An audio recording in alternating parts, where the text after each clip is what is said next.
제 삶은 고요한 시골 마을에서 하루하루를 살아가는 것이 전부입니다. 혼자가 된 지도 꽤 오래됐어요. 남편은 몇 해 전에 세상을 떠났고 제게는 아들도 있었습니다. 제가 끝까지 지켜주지 못한 아이입니다. 제 아들 준호는 참 눈이 맑고 웃음이 많았던 아이였습니다. 그 맑은 웃음소리는 제 삶의 가장 큰 위안이었고 하루를 버티게 해주는 힘이었습니다. 준호는 5살이었어요. 그 시절 준호는 작은 손으로 제 손을 꼭 잡고 길 위를 깡충깡충 뛰며 걷던 아이였습니다. 항상 엄마 곁에 붙어 다니면서 말했어요. 엄마, 오늘 뭐 할 거예요? 제가 밭에서 일을 하면 옆에서 흙장난을 하며 까르르 웃던 모습이 아직도 선합니다. 그때는 세상이 참 평화롭고 행복하다고 느꼈습니다. 그런데 제 삶에서 가장 평범했던 어느 날, 그 행복이 산산조각이 나버렸습니다. 지금도 그날을 떠올리면 가슴이 먹먹해지고 숨이 막히는 것 같아요. 그날은 평소와 다름없이 준호와 함께 마을 시장에 가기로 한 날이었어요. 집안일을 마치고 준호 손에 작은 바구니를 들려주며 길을 나섰습니다. 시장은 언제나 사람들로 북적였고 준호는 늘 그 풍경을 좋아했어요. 손을 꼭 잡고 다녔지만 호기심 많은 아이였기에 눈에 보이는 것마다 물어보곤 했습니다. 엄마, 저건 뭐예요? 저건 감이지. 맛있는 거야. 그럼 우리 감사해요. 준호가 저를 끌어당기며 해맑게 웃던 얼굴이 아직도 선명합니다. 저는 그 말에 웃으며 감을 사러 갔습니다. 상인과 값을 흥정하며 잠깐 준호의 손을 놓았던 게 그날의 시작이었습니다. 겨우 몇 초 아주 짧은 순간이었는데 제가 고개를 들었을 땐 준호가 제 곁에 없었습니다. 처음에는 근처에 있을 거라고 생각했습니다. 준호는 장난기가 많아서 자주 숨바꼭질을 하곤 했으니까요. 준호야. 시장 한복판에서 그의 이름을 불렀지만 대답이 없었습니다. 시간이 갈수록 불안한 마음이 커졌습니다. 저는 장사를 하던 상인들에게 물어봤습니다. 혹시 5살 남자아이 못 보셨나요? 키는 이만하고 흰 셔츠에 파란 바지를 입었어요. 모두들 고개를 저었어요. 그때부터 제 심장은 터질 듯 뛰기 시작했습니다. 저는 시장 구석구석을 뛰어다니며 준호를 찾아다녔습니다. 준호야, 어디 있니? 엄마 여기 있어. 목이 쉬도록 그의 이름을 불렀지만 대답은 들리지 않았습니다. 사람들의 도움으로 시장 주변 골목까지 뒤졌지만 준호는 보이지 않았습니다. 저를 돕던 몇몇 사람들이 말했습니다. 아이가 어디론가 멀리 간 건 아닌지 경찰에 연락해봐요. 저는 허둥지둥 경찰서를 찾았습니다. 제 아들이요 5살인데 시장에서 잃어버렸어요. 제발 찾아주세요. 떨리는 목소리로 간신히 말을 이어갔습니다. 밤이 되어서도 저는 집에 돌아가지 못하고 거리를 헤매며 준호의 이름을 불렀습니다. 준호야, 제발 대답 좀 해줘. 그 목소리가 스스로에게 들리지 않을 정도로 작아질 때까지 불렀습니다. 그날 밤 저는 집에 돌아오지 못했습니다. 다리가 풀리고 눈물이 쏟아져 더는 걸을 수도 없었어요. 벤치에 주저앉아 아이가 사라진 순간부터 제가 무엇을 잘못했는지를 계속 되짚었습니다. 왜 그때 손을 놓았을까? 내가 준호를 더 잘 붙들고 있었어야 했는데. 그 자책은 지금도 제 마음에 깊이 남아 있습니다. 준호는 그날 이후로 제 곁에 돌아오지 않았습니다. 제가 할 수 있는 모든 걸 다 해봤지만 준호를 찾을 수 없었습니다. 그 맑고 밝던 아이가 세상 어디에 있을지, 잘 지내고 있을지, 아니면 제 곁을 그리워하고 있을지조차 알 수 없다는 게 가장 괴로웠습니다. 그날의 기억은 제 인생의 가장 큰 상처로 남아 있습니다. 시간이 아무리 흘러도 그날 준호를 잃었던 순간은 마치 어제 일처럼 생생합니다. 제 손에서 빠져나간 준호의 작은 손, 그리고 사라져버린 그 아이의 뒷모습은 제 머릿속에서 사라지지 않는 그림자처럼 남아있지요. 그날 이후 제 삶은 완전히 달라졌습니다. 준호를 잃어버린 순간부터 제 마음은 아이를 찾는데 온통 쏠려 있었습니다. 처음에는 그래도 희망이 있었습니다. 경찰에 신고를 했고 마을 사람들이 나서서 저를 도와줬어요. 아이를 찾을 수 있을 거예요. 모두들 위로해줬습니다. 하지만 시간이 흐를수록 저는 점점 절망에 빠져갔습니다. 저는 매일 시장에 나갔습니다. 준호가 다시 그곳에 나타날지도 모른다는 생각 때문이었어요. 같은 길을 수없이 걸었고 같은 가게들 앞에서 같은 질문을 반복했습니다. 혹시 제 아들 못 보셨어요? 5살이고 그날 흰 셔츠에 파란 바지를 입었는데요. 처음엔 상인들도 저를 안타까운 눈으로 바라보며 도와줬습니다. 아직 못 봤어요. 어쩌면 근처가 아니라 멀리 갔을 수도 있어요. 경찰이 알아봐 줄 거예요. 하지만 시간이 지나면서 그들의 반응도 달라졌습니다. 아직 못 찾으셨어요. 이제 다른 곳을 알아보셔야 할 것 같은데요. 그 말이 얼마나 가슴을 아프게 했는지 모릅니다. 경찰에서도 시간이 지나면서 저를 대하는 태도가 달라졌습니다. 처음엔 수사에 최선을 다하는 것처럼 보였어요. 걱정하지 마세요. 정혜 씨. 근처 CCTV도 확인하고 목격자도 찾아볼게요. 하지만 며칠이 지나고 몇 주가 지나도 그들은 뚜렷한 결과를 내놓지 못했습니다. 결국 담당 형사가 제게 조심스럽게 말했죠. 정혜 씨. 혹시라도 아이가 멀리 갔거나 누군가 데려갔다면 찾기가 어려울 수도 있습니다. 그래도 저희가 계속 노력하겠습니다. 그 말을 듣는 순간 제 마음속의 희망이 한꺼풀 벗겨져 나가는 것 같았습니다. 하지만 그럴수록 저는 포기할 수 없었습니다. 준호는 분명 어딘가에서 저를 기다리고 있을 거라고 믿었어요. 저는 전단지를 만들어 온 동네에 붙였습니다. 가로등 기둥에도 마을 버스 정류장에도 사람들이 많이 지나다니는 시장 입구에도 전단지를 붙이며 다녔습니다. 전단지에는 준호의 사진과 함께 이렇게 적었어요. 5살 남자아이를 찾습니다. 이름은 준호. 키는 약 100cm. 흰 셔츠에 파란 바지를 입었습니다. 보신 분은 꼭 연락 부탁드립니다. 그 작은 종이를 붙이면서 얼마나 많은 눈물을 흘렸는지 모릅니다. 손끝이 떨리고 가슴이 찢어질 것 같은 고통 속에서도 전단지를 하나라도 더 붙여야 한다는 생각뿐이었어요. 혹시라도 누군가가 준호를 보고 연락을 줄까봐 매일 전화기를 손에서 놓지 않았습니다. 전화를 받을 때마다 심장이 두근거렸습니다. 하지만 연락은 거의 오지 않았고 온다고 해도 잘못 본 거라는 대답뿐이었습니다. 한 번은 어떤 여성이 전화를 걸어왔습니다. 그 아이가 공원에서 놀고 있는 걸 본 것 같아요. 저는 신발도 제대로 신지 않은 채 집을 뛰쳐나갔습니다. 그녀가 말한 공원으로 달려갔어요. 아이들이 뛰어노는 모습을 보며 준호를 찾으려 했습니다. 하지만 아무리 찾아도 준호는 없었습니다. 그때 제 몸이 무너질 것 같았습니다. 다시 집으로 돌아오는 길, 저는 혼자 중얼거렸습니다. 준호야. 엄마가 더 빨리 찾았어야 했는데. 방송국에도 사연을 보냈습니다. 어머니께서 준호를 찾고 있다는 사연을 소개하면 더 많은 사람들이 도와줄 수 있을 거예요. 그렇게 제 사연은 라디오와 지역 뉴스에도 소개됐습니다. 5살 남자아이를 잃어버린 어머니가 아들을 애타게 찾고 있습니다. 혹시라도 아이를 본 분은 연락 주시기 바랍니다. 그 방송을 들으며 저는 울면서 기도했습니다. 누군가 준호를 봤다는 연락이 오길 바라며요.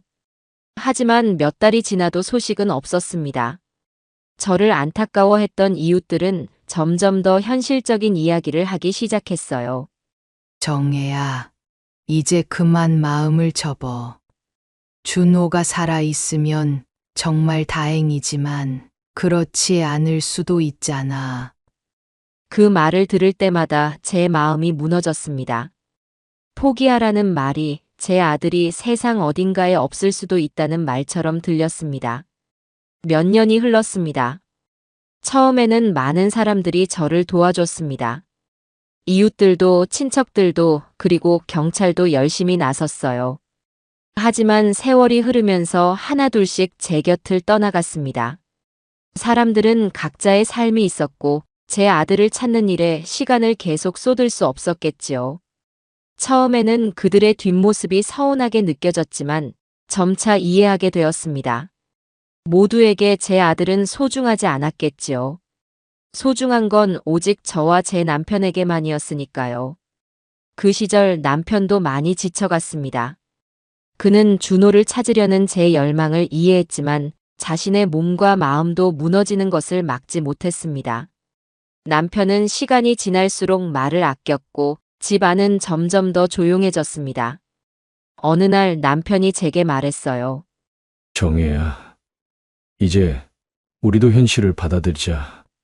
준호가 어디선가 잘 살고 있다고 믿자. 그래야 우리도 살아갈 수 있어. 그의 말은 합리적이었지만 제게는 칼날처럼 날카롭게 다가왔습니다. 당신은 내 마음을 몰라요. 나는 준호가 살아있다는 희망으로 하루를 버티고 있어요. 그렇게 말하면서도 남편의 시들어가는 얼굴을 보며 제 마음은 점점 더 무거워졌습니다. 그러던 어느 날 남편이 쓰러졌습니다. 병원에서는 과도한 스트레스와 영양실조라고 했습니다. 남편은 그동안 저를 배려하느라 힘든 내색도 하지 않고 묵묵히 일을 하다가 몸이 망가진 것이었지요. 그의 마지막 순간에도 저는 제 아들을 찾고 싶다는 마음을 접지 못했습니다. 남편은 제 손을 잡으며 이렇게 말했어요. 정혜야, 내가 먼저 가서 미안해. 너는 준호를 위해서 살아줘. 그 말이 제게는 남편이 남긴 마지막 유언이었고 무거운 책임이 되어 가슴을 짓눌렀습니다. 남편이 떠난 뒤로 저는 정말로 혼자가 되었습니다. 집에 남은 것은 남편과 준호의 흔적들 뿐이었고 그 흔적들은 저를 더욱 고독하게 만들었습니다. 준호의 방에는 여전히 그의 작은 옷과 장난감이 남아 있었고 그것들은 마치 시간이 멈춘 것처럼 그대로였습니다. 하지만 저는 더 이상 그 방에 들어가지 않았습니다. 방 안을 볼 때마다 가슴 한 구석이 무너져 내리는 것 같았거든요. 이웃들은 저를 위로하려 했습니다. 그들은 준호를 잃은 제 아픔을 이해하려고 노력했지만 시간이 지날수록 위로의 말은 현실적인 조언으로 변해갔어요. 정혜 씨, 이제는 그만 잊으세요. 준호가 어디선가 잘 살고 있을 거라고 믿고 정혜 씨도 자기 삶을 살아야 하지 않겠어요? 그 말은 제가 이미 알고 있는 사실이기도 했습니다. 하지만 마음으로 받아들이는 것은 또 다른 문제였습니다. 준호를 찾지 않으면 제 삶은 아무 의미도 없을 것만 같았어요. 하지만 시간이 지나면서 제 몸도 마음도 점점 더 지쳐갔습니다. 밤마다 준호를 찾는 악몽을 꾸고 깨어나면 텅 빈 집에서 홀로 눈물을 삼키는 날들이 계속되었습니다. 내가 잘못한 걸까? 내가 좀 더 잘했더라면 준호를 잃지 않았을까? 자책은 끝도 없이 이어졌습니다. 하지만 아무리 생각해도 대답은 나오지 않았고 그저 깊은 고통만 남았습니다. 어느 순간부터 제 몸이 따라주질 않았습니다. 전단지를 붙이려 해도 손이 떨렸고 거리를 돌아다니기에는 다리가 무거웠습니다. 한 번은 길에서 기운이 다해 쓰러졌어요. 길가에 앉아 한참을 울었어요. 그날 저는 스스로에게 이렇게 말했습니다. 정혜야, 이제 그만하자. 너가 아무리 애써도 준호는 돌아오지 않을지도 몰라. 너도 더는 버틸 수 없어. 그렇게 저는 준호를 찾는 일을 멈췄습니다. 그것은 포기라기보다는 제가 더는 할 수 있는 일이 없다는 것을 받아들이는 과정이었습니다. 하지만 제 마음 깊은 곳에서는 여전히 준호가 어딘가에서 저를 기다리고 있을 거라는 희미한 희망이 남아 있었습니다. 마치 사라지지 않는 작은 불씨처럼 말이죠. 삶은 계속 흘렀고 저는 하루하루를 그저 살아가는 데에 집중했습니다. 하지만 준호를 잃은 그날의 기억은 제게서 결코 떠나지 않았어요. 준호의 웃음소리, 작은 손의 따뜻한 감촉, 그리고 그의 마지막 모습이 제 가슴 한구석에 깊이 남아 있었습니다. 그것은 제 삶의 일부가 되었고 그 무게를 짊어지며 살아가는 것이 제 운명이라는 것을 깨달았어요. 그렇게 40년이라는 세월이 흘렀습니다. 그날은 몸이 참 피곤했습니다. 평소보다 일을 오래 했어요. 고단한 하루였지만 그저 이렇게 살아가고 있다는 사실이 감사하다고 느껴졌습니다. 이제는 매일 반복되는 일상이 저를 위로해주는 것 같았거든요. 시장에서 장을 보고 돌아오는 길에 늦은 밤 버스를 탔습니다. 이 시골 마을의 버스는 밤이 되면 거의 텅 비어 있었어요. 운행하는 버스도 몇 대 없고 사람들 대부분은 저녁이면 집에 머물렀으니까요. 버스에 올라탄 저는 구석진 자리에 앉았습니다. 의자에 몸을 기댄 순간 피곤함이 몰려왔어요. 온몸이 묵직하게 가라앉는 것 같았습니다. 창문을 통해 희미하게 보이는 가로등 불빛이 지나가고 있었지만 그것도 금세 흐릿해졌습니다. 저도 모르게 눈이 감겼습니다. 어쩌면 그렇게 피곤한 몸으로 버스를 탄 게 잘못이었을지도 몰라요. 버스는 고요하게 달렸습니다. 바퀴가 도로를 스치는 소리가 일정하게 들려왔고 그 소리는 마치 자장가처럼 저를 더 깊은 잠으로 이끌었어요. 저는 그날 하루를 떠올리며 스르르 잠에 빠졌습니다. 사실 버스 안에서 잠드는 일이 처음은 아니었습니다. 가끔씩 이렇게 피곤한 날이면 졸기도 했으니까요. 하지만 그날은 뭔가 달랐습니다. 버스가 어디까지 갔는지도 내가 얼마나 오래 잠들어 있었는지도 전혀 알지 못할 만큼 깊은 잠에 빠져 있었으니까요. 잠든 동안 어떤 꿈을 꿨는지 기억나지 않아요. 하지만 제 가슴 한구석에 묻어둔 기억이 떠오른 것 같습니다. 잃어버린 아들 준호의 웃음소리, 그 작은 손의 따뜻함, 그리고 마지막으로 준호의 이름을 부르며 헤맸던 그날의 기억이 어렴풋이 머릿속에 스쳤습니다. 저는 그날처럼 또다시 준호를 찾아 길을 헤매는 꿈을 꿨던 것 같아요. 그 아이를 잃은 후로 제 삶은 그리움과 후회로 가득 찼고 준호는 제 꿈속에서도 항상 제 곁에 머물러 있었습니다. 버스는 계속 달렸습니다. 창문 너머로 보이는 풍경은 점점 더 희미해졌고 어둠 속에서 가로등 불빛이 빠르게 스쳐 지나갔습니다.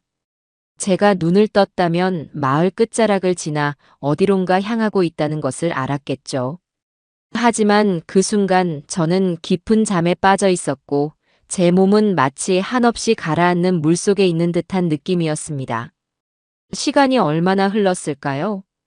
버스의 흔들림과 함께 몸이 약간 기울었을 때도 저는 깨지 못했습니다. 그날의 피곤함은 제 몸을 완전히 무겁게 짓누르고 있었으니까요. 버스 안은 너무 조용했습니다. 다른 승객이 거의 없었으니 당연했죠. 엔진 소리와 바퀴가 도로를 스치는 소리만이 희미하게 들려왔습니다.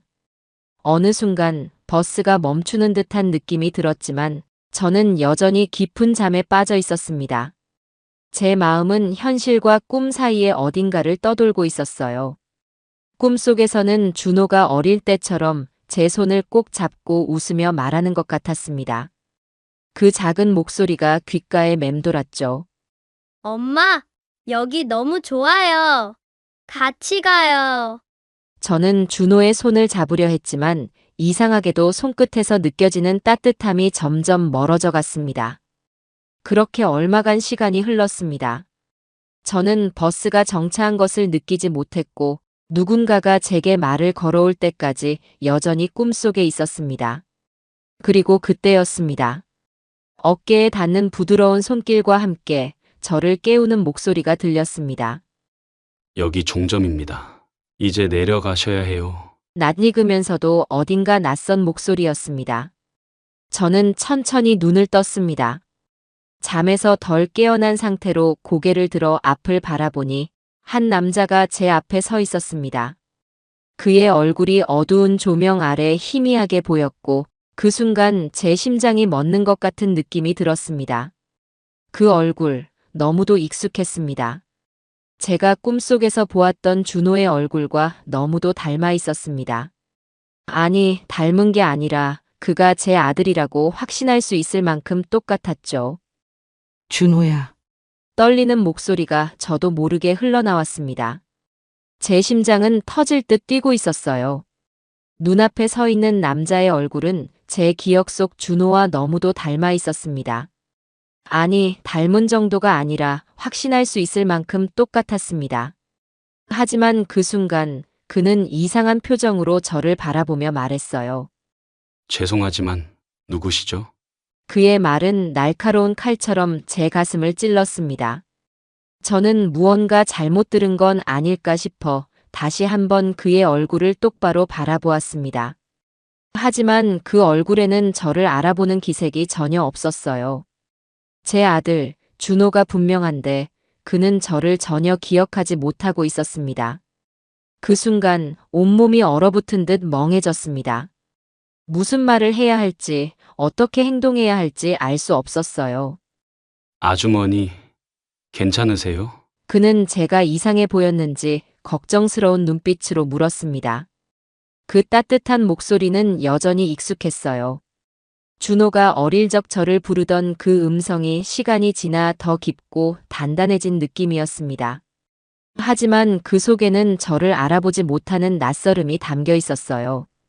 저는 가까스로 정신을 차리며 대답했습니다.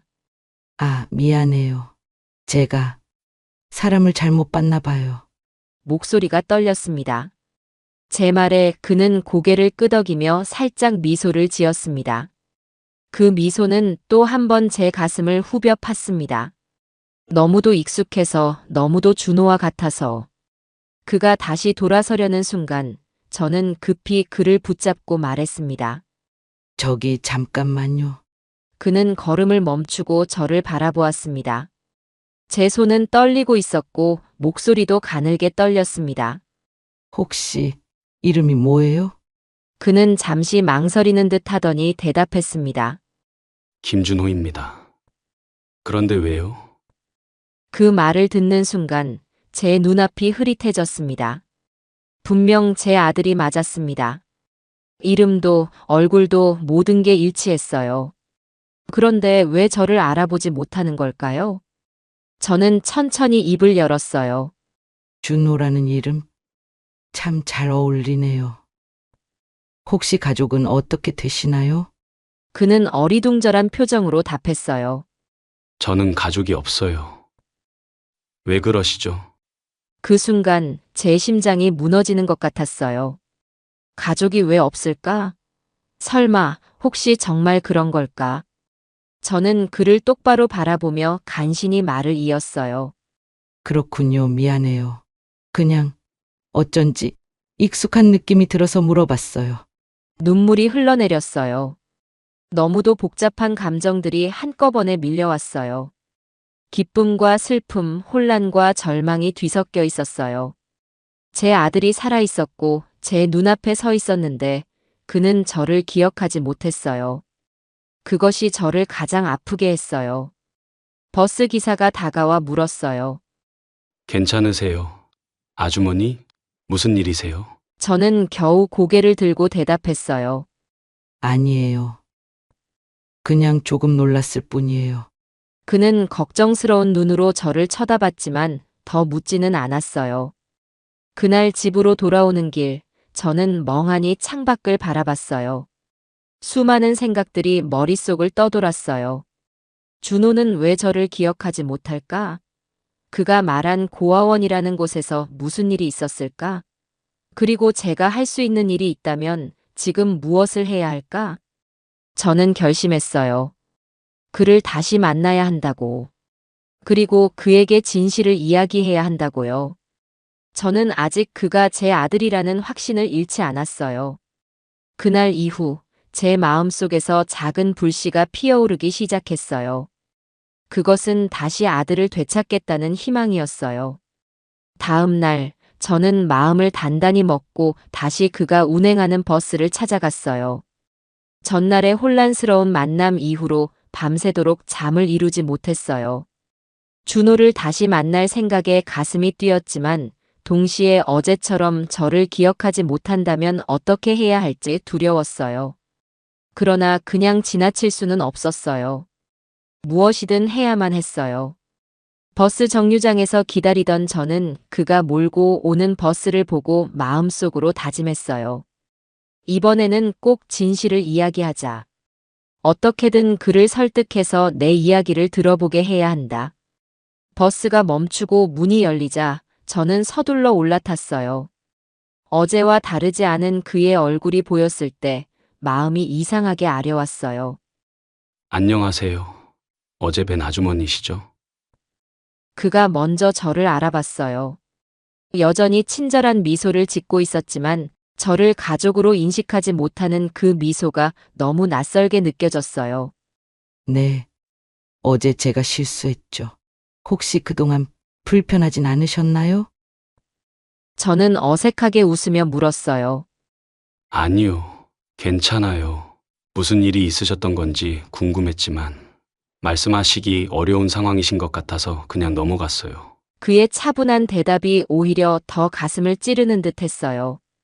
제가 왜 그리도 쉽게 진실을 말하지 못했는지 스스로 원망스러웠어요. 버스가 출발하자 저는 조심스럽게 이야기를 시작했어요. 혹시 어린 시절에 대해서 많이 기억하시나요? 그는 운전대를 잡은 채 잠시 고개를 갸웃했어요. 어릴 적 기억이요? 사실 별로 기억나는 게 없어요. 제가 고아원에서 자랐거든요. 부모님이 일찍 돌아가셨다고 들었어요. 그래서 가족에 대한 기억은 거의 없어요. 고아원. 그 단어가 제 귀에 꽂히는 순간 마음이 얼어붙는 듯 했어요. 준호는 자신이 고아라고 믿고 있었던 겁니다. 그날의 기억이 사라진 걸까?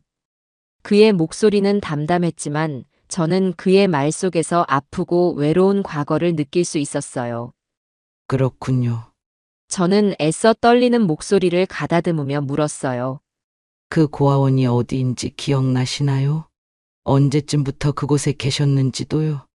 그는 잠시 생각하더니 답했어요. 정확히는 기억나지 않지만 아주 어릴 때부터 있었던 것 같아요. 대여섯 살쯤부터요. 그 전의 기억은 희미해요. 왜요? 그의 말을 들으며 저는 확신할 수 있었어요. 그가 고아원에 들어간 시점은 제가 준호를 잃어버린 그 해와 정확히 맞아떨어졌어요. 저는 점점 떨리는 손을 감추기 위해 무릎 위에 올려놓고 그의 이야기를 더 들으려 애썼어요. 그렇다면 혹시 그 고아원에서 어떤 기억이 남아있나요? 예를 들어 당신을 그곳에 데려다 준 사람이라든가. 그는 잠시 침묵하더니 고개를 저었어요. 글쎄요. 그런 건 잘 모르겠어요. 어릴 때 제가 많이 울었던 것 같긴 해요. 처음에는 너무 낯설고 무서워서요. 하지만 금방 익숙해졌어요. 그때는 제게 다른 선택지가 없었으니까요. 그가 말하는 동안 저는 참아왔던 눈물이 차오르는 것을 느꼈어요. 제 아들이 그렇게 어린 나이에 혼자 남아 고아원에서 울고 있었다니요. 저는 그를 찾으려 그렇게 발버둥 쳤는데 그는 어쩌면 저를 기다리고 있었을지도 모르는데 세상과 단절된 채 홀로 버텨왔을 생각을 하니 가슴이 미어졌어요.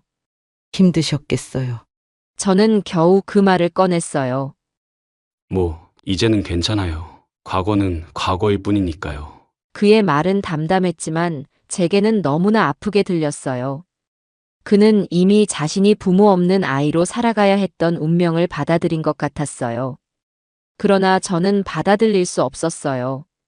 그는 고아가 아니었고 저는 그의 어머니였어요. 그리고 저는 그 진실을 그에게 말해야만 했어요. 하지만 그 순간에도 저는 입을 열지 못했어요. 무언가에 붙잡힌 듯 진실을 말할 용기가 나지 않았어요. 그가 저를 믿지 않으면 어떡하지? 그가 제 이야기를 듣고도 거부하면 어떻게 해야 할까? 두려움이 저를 짓눌렀어요. 버스가 종점에 도착하자 그는 다시 한번 저를 보며 말했어요. 오늘도 이곳이 종점입니다. 이제 집으로 돌아가셔야죠. 저는 그 말을 듣고 자리에서 천천히 일어섰어요. 그리고 마지막으로 한 가지를 물었어요. 혹시 어릴 때 부모님을 잃기 전에 이름에 대해 뭔가 들었던 적이 있나요? 그는 고개를 갸우뚱하며 대답했어요. 아니요. 저는 늘 준호라고 불렸어요. 그 이름 외에는 기억나는 게 없어요. 그런데 왜 자꾸 제 과거를 물으시는 건가요? 그의 물음에 저는 잠시 멈칫했어요. 어떻게 대답해야 할지 몰랐어요.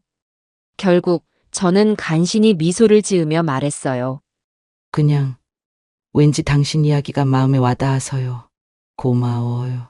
그는 고개를 숙이며 버스에서 내려갔고 저는 그 자리에 앉은 채 한참 동안 움직이지 못했어요. 잃어버린 세월 동안 제 아들이 겪었을 고통과 외로움이 머릿속에서 떠나지 않았어요. 그리고 저는 결심했어요. 더 이상 두려워하지 않고 그에게 진실을 말해야 한다고요. 그날 이후 저는 매일 그의 버스를 탔습니다. 마치 하루라도 그를 보지 않으면 안 될 것처럼 느껴졌어요. 하지만 매번 그를 마주할 때마다 진실을 말하려던 용기가 무너져 내렸습니다. 그의 눈빛은 늘 친절했지만 저를 가족으로 알아보지 못하는 그 낯설음이 저를 더 주저하게 만들었습니다. 그러던 어느 날 더 이상 미룰 수 없다는 생각이 들었습니다. 제 아들 준호가 제 앞에 있는데 아무것도 하지 않고 그냥 바라보기만 한다면 그건 제가 어머니로서의 마지막 기회를 놓치는 거라고 느꼈습니다. 그래서 그날 저는 결심했습니다. 진실을 말하고 그가 믿어주길 바라기로요. 버스에 올라탄 저는 맨 앞자리에 앉았습니다. 그날도 그는 평소처럼 운전대를 잡고 있었습니다. 저는 그가 운전하는 모습을 바라보며 마음을 가다듬었습니다. 하지만 목이 타들어가고 손이 떨렸습니다. 저를 알아보지 못하는 준호에게 어머니라고 말하는 일이 이렇게 두려운 일이었을 줄 몰랐어요.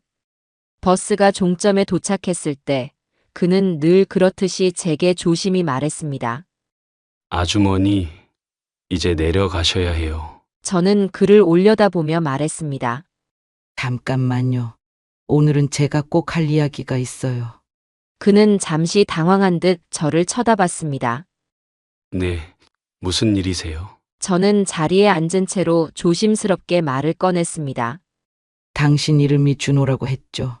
그리고 어릴 적 고아원에서 자랐다고 했고요. 혹시 그 전의 기억이 조금이라도 떠오르지 않나요? 아주 어릴 적 5살 때쯤. 그는 고개를 갸우뚱하며 대답했습니다. 글쎄요. 말씀드렸듯이 그 시절 기억은 별로 남아있지 않아요. 왜 그러시죠? 저는 그의 말에 고개를 끄덕이며 떨리는 손을 꽉 쥐었습니다. 제가 왜 이러는지 이해하기 어려우실 거예요. 하지만 제 말을 한 번만 믿어주세요. 저는 당신의 어머니입니다. 그의 눈이 놀란 듯 크게 뜨였습니다. 그는 말을 잃은 듯 저를 가만히 쳐다봤습니다. 뭐라고요? 어머니라니요? 저는 부모님이 없다고 들었어요. 어릴 적부터 고아원에서 자랐고요. 저는 그에게 조금 더 가까이 다가가며 말을 이어갔습니다. 너가 5살 때 우리가 시장에서 서로를 잃어버렸어. 그날 이후 나는 너를 찾기 위해 온 마을을 헤맸고 경찰에도 신고했어. 하지만 아무 소식도 들을 수 없었어.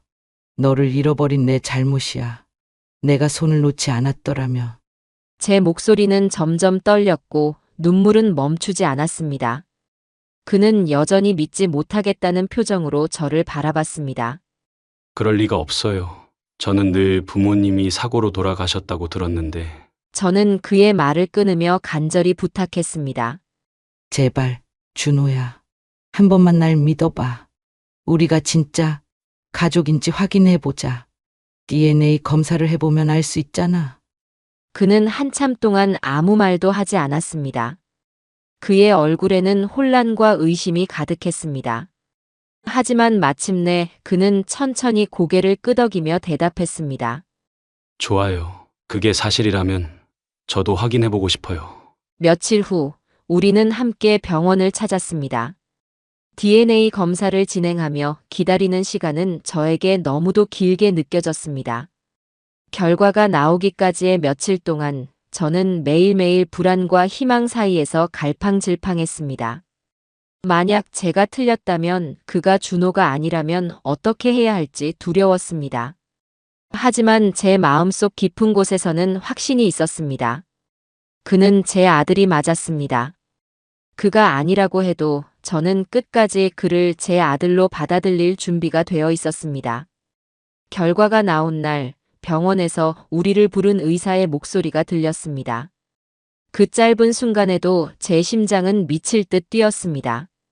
의사는 차분한 목소리로 결과를 설명했습니다.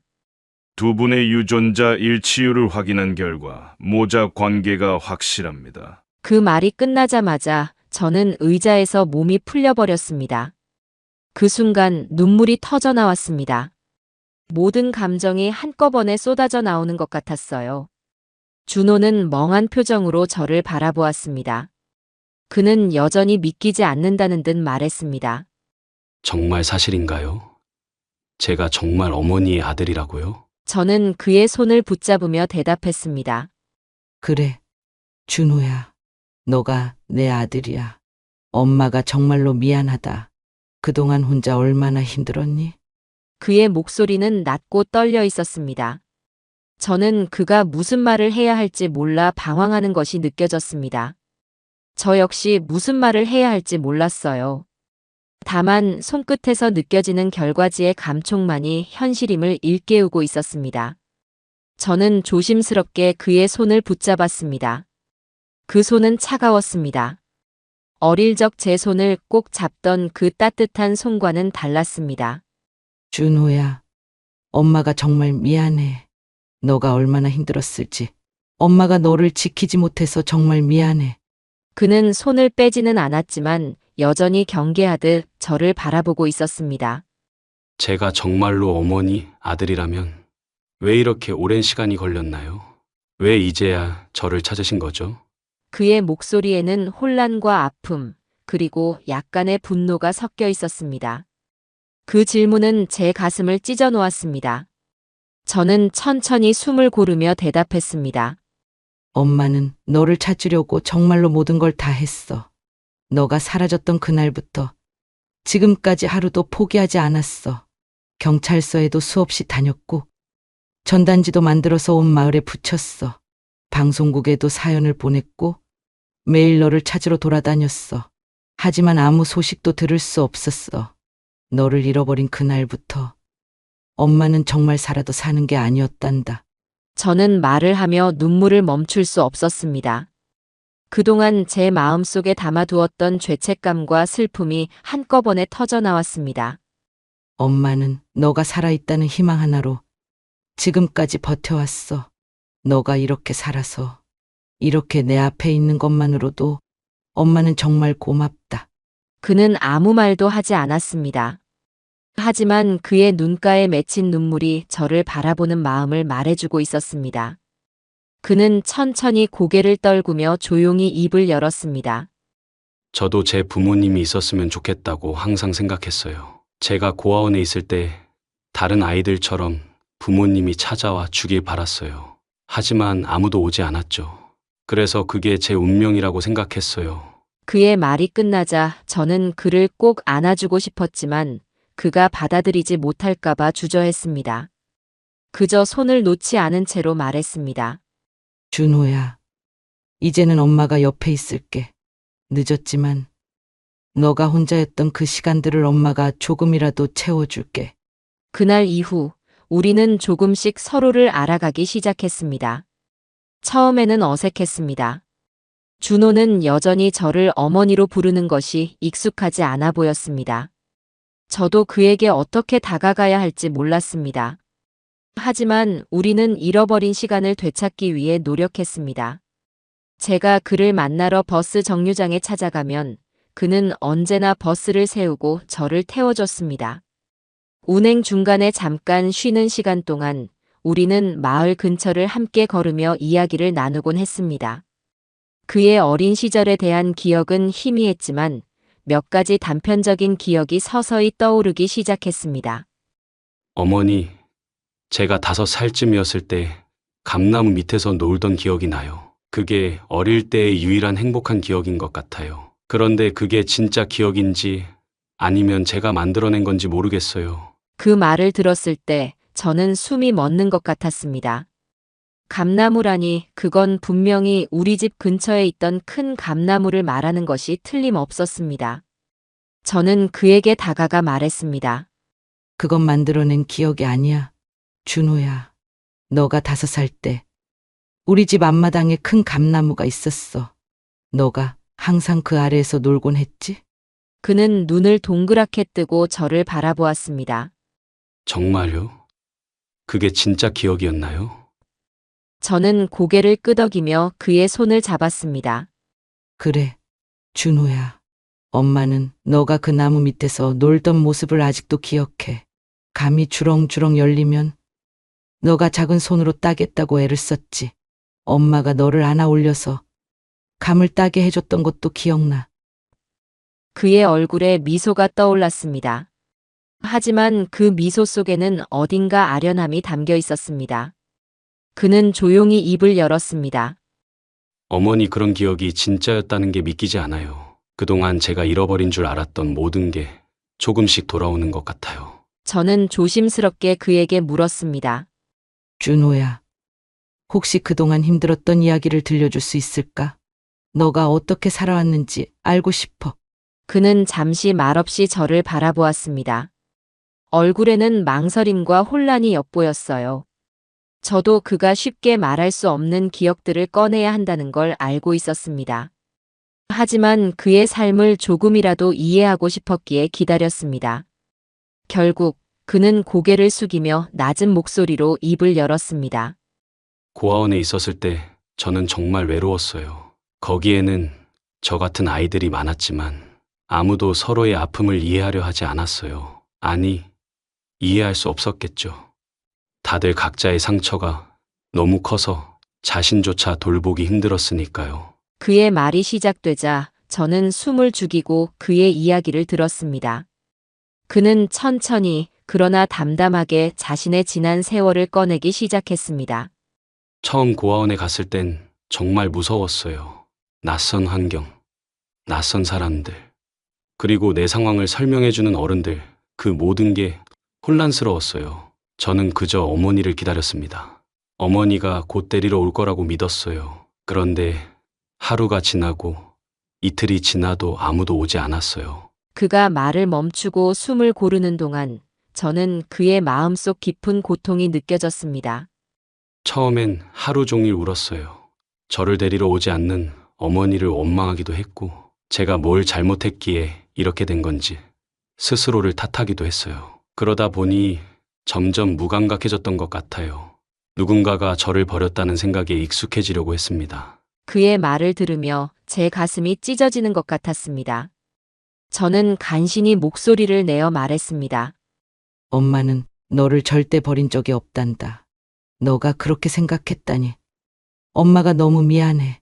그는 고개를 저으며 말을 이어갔습니다. 어머니, 그땐 그게 전부였어요. 고아원에서는 모든 게 철저히 규칙적이었고, 정해진 시간에 밥을 먹고, 정해진 시간에 자야 했어요. 처음에는 그 규칙이 싫었지만, 시간이 지나면서 그게 익숙해졌어요. 익숙해지니까 그게 오히려 제가 버티는 데 도움을 줬던 것 같아요. 감정을 억누르고 그냥 그날그날 해야 할 일에만 집중했어요. 그는 잠시 창밖을 바라보며 말을 멈추었습니다. 그 침묵 속에서 그의 외로움과 고통이 얼마나 컸는지 느껴졌습니다. 친구들도 있었어요. 하지만 모두가 서로를 의심했어요. 누군가가 나를 배신할 수도 있다는 생각에 깊이 다가가지 못했어요. 그냥 겉으로만 잘 지내는 척했죠. 그게 더 편했으니까요. 저는 그 말을 듣고 더 이상 참을 수 없었습니다. 그의 손을 꼭 잡으며 말했습니다. 준호야, 엄마가 너를 그렇게 혼자 두지 않았어야 했어. 너가 그곳에서 얼마나 힘들었을지. 엄마가 정말 잘못했다. 그는 제 손을 느긋하게 잡으며 말했습니다. 어머니, 이제 그런 말 하지 마세요. 제가 그렇게 혼자 있었던 것도 제 삶의 일부였고, 그것 때문에 지금의 제가 있을 수 있었던 거니까요. 물론 쉬운 시간은 아니었어요. 하지만 제가 강해지려고 했던 것도 그 그 때문이에요. 그의 말은 제게 큰 위로가 되면서도 동시에 마음을 무겁게 했습니다. 그가 얼마나 오랫동안 혼자 자신을 다독이며 버텨왔는지 느껴졌습니다. 강해지려고 했다는 게 무슨 뜻인지 조금 더 말해줄래? 저는 그에게 물었습니다. 제가 어릴 때는 부모님 없이도 잘 지낼 수 있는 아이가 되겠다고 다짐했어요. 다른 아이들이 부모를 기다리며 울 때 저는 울지 않으려고 했어요. 고아원에서 아무리 혼날 일이 생겨도 아무렇지 않은 척 했어요. 마음속으론 너무 힘들었지만 겉으로는 절대 그런 모습을 보이지 않으려고 했어요. 그냥 제가 스스로 지킬 수 있는 사람이 되고 싶었던 거죠. 그의 말을 들으면서 저는 그가 얼마나 오랜 시간 혼자 고군분투하며 자신을 보호하려 했는지 알게 되었습니다. 준호야, 너는 정말 강한 아이였구나. 하지만 이제는 엄마가 옆에 있을게. 더는 혼자 강해지려고 애쓰지 않아도 돼. 그는 잠시 고개를 숙였다가 천천히 고개를 들며 말했습니다. 어머니, 이제는 혼자가 아니라는 사실이 조금 실감이 나요. 아직 어색하지만 그래도 어머니가 있다는 게 마음이 편해지는 것 같아요. 저는 그 말을 듣고 더 이상 참지 못하고 그를 꼭 안았습니다. 준호야, 엄마가 이제 내 곁에 있을게. 늦었지만 우리가 함께할 시간은 아직 많이 남아 있어. 잃어버린 세월을 조금씩 채워가자. 그 순간 준호는 처음으로 제 품에 스스로 안겼습니다. 그는 마치 어릴 적 그 모습으로 돌아간 것 같았고 저는 다시 아들을 찾은 어머니로서 그를 놓지 않겠다고 다짐했습니다. 시간이 지나면서 준호는 저를 점점 더 가족으로 받아들이기 시작했습니다. 그는 버스 기사로 일하면서 쌓은 이야기를 들려주기도 했고 제가 살고 있는 마을에 대해 궁금해하기도 했습니다. 준호는 마침내 자신의 고향을 방문하기로 결심했습니다. 그 결심에 이르기까지는 시간이 필요했습니다. 그동안 그는 자신의 삶과 과거 그리고 저와의 관계를 받아들이기 위해 천천히 노력해왔습니다. 하지만 고향으로 돌아간다는 것은 단순히 장소를 찾는 것이 아니라 잃어버린 기억과 마주하고 자신의 뿌리를 되찾는 과정이었기에 쉽지 않은 일이었습니다. 어머니, 정말 이 마을이 제가 어릴 적 살았던 곳인가요? 그날 버스를 타고 마을 입구에 도착했을 때 그는 긴장된 목소리로 저에게 물었습니다. 저는 고개를 끄덕이며 말했습니다. 그래, 준호야. 이곳이 너가 5살까지 살았던 곳이야. 너가 항상 뛰어놀던 길도, 우리가 함께 걸었던 숲길도 모두 이곳에 있단다. 마을에 들어서자 준호는 조금씩 걸음을 늦추기 시작했습니다. 그의 눈은 주변 풍경을 천천히 훑으며 어딘가 익숙한 기억을 떠올리려 애쓰는 듯 보였습니다. 이 길 어딘가 익숙한 느낌이 들어요. 아주 어릴 때 꿈속에서 본 것 같은. 그는 말을 멈추고 깊은 숨을 들이마셨습니다. 저는 그의 옆에서 조용히 걸으며 기다렸습니다. 그가 자신의 감정을 정리할 시간을 주고 싶었거든요. 마을 사람들은 처음에 준호를 낯설게 여겼습니다. 좁은 시골 마을에서 외부인이 방문하면 모두가 금방 알아채는 법이니까요. 하지만 제가 준호를 소개하며 이 아이가 바로 제가 그토록 찾아 헤맸던 제 아들입니다. 라고 말했을 때 사람들의 표정은 놀람에서 따뜻함으로 바뀌었습니다. 정혜 씨, 정말로 그 아이가 맞나요? 준호가 살아 있었어요? 마을 어르신들은 하나같이 놀란 눈으로 준호를 바라보았습니다. 저는 고개를 끄덕이며 말했습니다. 그래요. 준호가 맞아요. 제 아들이 이렇게 돌아왔습니다. 그들은 준호를 따뜻하게 맞아주었습니다. 일부 어르신들은 준호를 보며 눈물을 흘리기도 했습니다. 어릴 때 참 잘생기고 총명하던 아이였는데 이렇게 커서 돌아오다니 정말 기적이네요. 그 말에 준호는 쑥스러운 듯 고개를 숙이며 인사했습니다. 안녕하세요. 제가 많이 낯설죠? 그래도 어머니 덕분에 이렇게 돌아올 수 있었어요. 그날 저는 준호와 함께 마을 곳곳을 걸으며 그에게 그의 어린 시절을 들려주었습니다. 여기가 너가 항상 뛰어놀던 마을 회관이야. 여기서 너가 다른 아이들과 공기놀이를 하곤 했지. 그리고 저 나무 보이지? 저 나무 밑에서 너가 낮잠을 자곤 했단다. 준호는 그 이야기를 들으며 조심스레 나무를 만졌습니다. 정말 여기서 제가 놀았었나요? 왠지 모르게 따뜻한 느낌이 들어요. 저는 그를 데리고 마을 앞 개울가로 갔습니다. 여기는 너가 물놀이를 좋아했던 개울이야. 여름이면 하루 종일 여기서 놀곤 했지. 돌멩이를 던지면서 물을 튀기며 깔깔대던 내 웃음소리가 아직도 들리는 것 같아. 그는 개울물을 내려다보며 한참을 가만히 있었습니다. 이 물소리 정말 익숙하네요. 어릴 때 꿈속에서 들은 것 같은 그런 느낌이에요. 그게 꿈이 아니라 실제였다는 게 믿기지 않아요. 마을 사람들과 준호는 점점 더 가까워졌습니다. 처음에는 어색해하던 준호도 그들의 따뜻한 환대에 조금씩 마음을 열기 시작했습니다. 마을 어르신들은 준호에게 어릴 적 이야기를 들려주며 웃음을 짓곤 했습니다. 너는 정말 말썽꾸러기였어. 감나무에 올라가서 내려오지 않겠다고 버티던 기억나니? 준호는 어색한 웃음을 지으며 대답했습니다. 솔직히 기억은 나지 않지만 어르신들 말씀을 들으니 제가 정말 그랬을 것 같아요. 그는 마을 사람들에게 과일을 나눠주거나 잔일을 도우며 점점 그들과 친해졌습니다.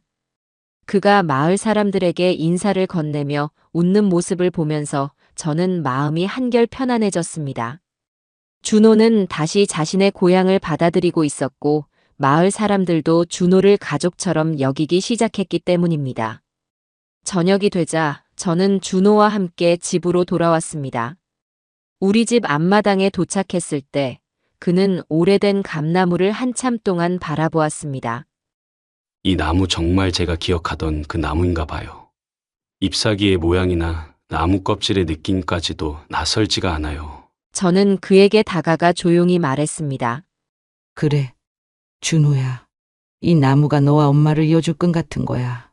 너가 항상 이 나무 밑에서 놀았던 기억이 엄마에게는 가장 소중한 추억이란다.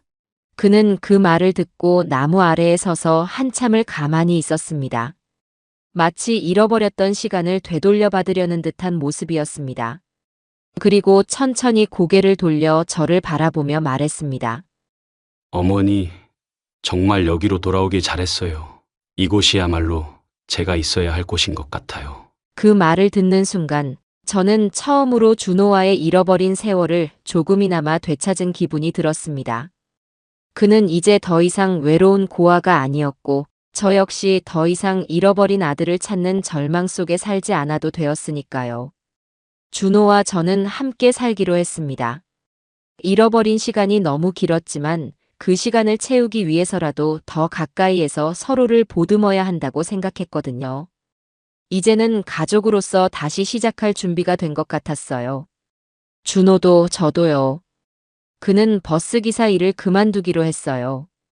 이제는 어머니 곁에서 새로운 일을 해보고 싶어요. 라고 말하던 그의 눈빛은 결연했어요. 저는 준호의 결정을 지지했어요.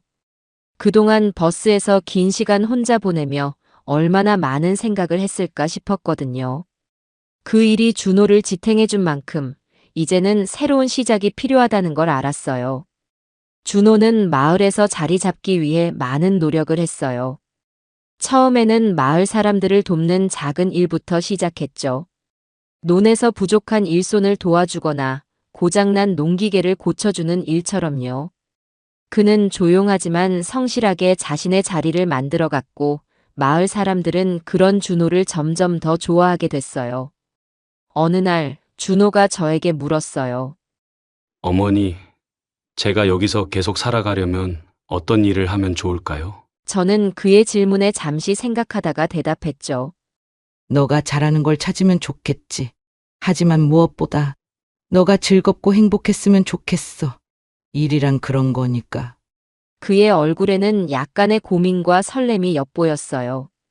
그는 마을의 작은 공터를 둘러보며 뭔가 생각에 잠긴 듯 했어요. 몇 날 며칠을 혼자 돌아다니며 고민하더니 결국 결정을 내렸습니다. 어머니, 제가 이 마을에서 작은 농사를 지어보고 싶어요. 그 말에 저는 눈을 동그랗게 떴어요. 농사라고? 왜 그런 생각을 했니? 그는 멋쩍게 웃으며 말했어요. 여기 마을 사람들은 대부분 농사를 짓잖아요. 그리고 어린 시절 기억 속에서도 감나무 밑에서 놀았던 게 계속 떠올라요. 그게 제 삶의 한 부분인 것 같아요. 저도 그런 자연 속에서 살아보고 싶어요. 저는 그 말을 듣고 기뻤어요. 준호가 단순히 돈을 벌기 위해서가 아니라 자신이 진정 원하는 삶을 찾으려는 모습이 보였거든요. 그래서 저는 그를 도와주기로 했습니다. 집 앞 작은 밭부터 시작했어요. 감나무 아래에서 키울 수 있는 작물들을 심으며 준호와 저는 함께 하루하루를 보냈습니다. 처음에는 서툴렀지만 그는 점점 농사일에 익숙해졌습니다. 아침 일찍부터 일어나 밭을 돌보고 씨앗을 심고 물을 주며 하루를 시작했어요. 그의 모습은 마치 오래전부터 농부였던 사람처럼 자연스러워 보였어요. 마을 사람들도 그런 준호를 응원했습니다. 정혜 씨 아드님이 참 부지런하네요. 그동안 그렇게 찾으시던 아들이 이렇게 훌륭하게 자라서 돌아왔으니 얼마나 기쁘겠어요. 마을 어르신들의 그런 말을 들을 때마다 저는 가슴이 따뜻해졌습니다. 준호는 이제 이 마을의 한 사람이 되었고 모두가 그를 진심으로 받아들였거든요. 준호와 함께하는 매일이 새로웠어요. 그가 밭에서 땀을 흘리며 일하는 모습을 보면 잃어버린 세월 동안 느꼈던 슬픔이 조금씩 사라지는 것 같았어요. 저녁이면 우리는 마당에 나와 감나무 아래에서 차를 마시며 하루를 이야기하곤 했습니다. 어머니, 이렇게 어머니와 함께 있으니 참 좋아요. 이제야 제가 정말 제 자리를 찾은 것 같아요. 그 말을 들었을 때 저는 더 이상 바랄 것이 없다는 생각이 들었어요. 준호야, 엄마도 그래. 너가 곁에 있다는 것만으로도 엄마는 충분히 행복해. 그렇게 우리는 잃어버린 시간을 조금씩 채워가고 있었습니다. 준호는 더 이상 외로운 아이가 아니었고, 저는 더 이상 잃어버린 아들을 그리워하는 어머니가 아니었어요. 마치 오랫동안 비어있던 방 안에 따뜻한 햇살이 들어오는 것처럼 우리의 삶은 서서히 빛으로 채워지고 있었어요. 잃어버린 40년이라는 긴 세월은 메울 수 없는 깊은 상처를 남겼지만 그 상처는 이제 서로를 향한 애틋한 사랑으로 덮여가고 있었어요. 마을의 감나무는 해마다 주홍빛 열매를 맺었고 그 아래에서 준호와 저는 하루하루를 보냈어요. 어머니, 감이 잘 익었네요. 이거 어릴 적에도 이렇게 맛있었을까요? 준호가 웃으며 감을 따서 저에게 내밀 때면 저는 어릴 적 그 아이가 저를 보며 손을 내밀던 순간이 떠오르곤 했습니다. 그땐 너가 더 달콤했지. 제가 농담처럼 말하면 준호는 웃음으로 답했어요. 그 웃음은 마치 잃어버린 시간을 대신 채우려는 듯 따스하고 평화로웠어요. 어느 늦여름 저녁, 우리는 마당에 앉아 노을을 바라보고 있었어요. 붉게 물든 하늘은 마치 우리가 함께했던 순간들을 기억하고 축복이라도 해주는 것 같았어요. 어머니, 이제야 제가 어디에 있어야 하는지 알 것 같아요. 이 마을, 그리고 어머니 곁에서 말이에요. 준호의 말은 제 가슴 깊은 곳에 오래도록 울림을 남겼습니다. 그래, 준호야. 너는 이곳이 어울리는 사람이야. 이제는 더 이상 혼자가 아니니까. 우리의 삶은 그렇게 잔잔하지만 깊은 강물처럼 흘러갔어요. 어릴 적 준호가 뛰어놀던 길을 다시 걸으며 그는 자신의 기억을 하나씩 되찾았고 저는 그를 바라보며 오래된 꿈을 되찾은 것 같았습니다. 마을 사람들과 함께 웃고 이야기하는 그의 모습은 마치 오랜 기다림 끝에 꽃이 피어난 것처럼 보였어요. 밤이 되면 별빛이 마을을 감쌌고 감나무 아래에서 우리는 별들을 바라보았습니다. 어머니, 저 별들 중 하나가 우리를 보고 있을까요? 준호의 말에 저는 조용히 대답했어요. 그럴 거야. 준호야, 저 별은 우리가 다시 만나기를 기도했던 시간들이 모여서 빛나는 거야. 삶은 완벽하지 않았고 모든 상처가 사라진 것도 아니었습니다. 하지만 우리는 서로의 곁에서 그 상처를 품으며 앞으로 나아가고 있습니다.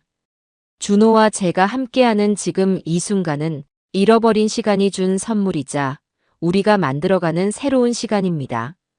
그리고 그 시간은 끝없이 이어질 거예요.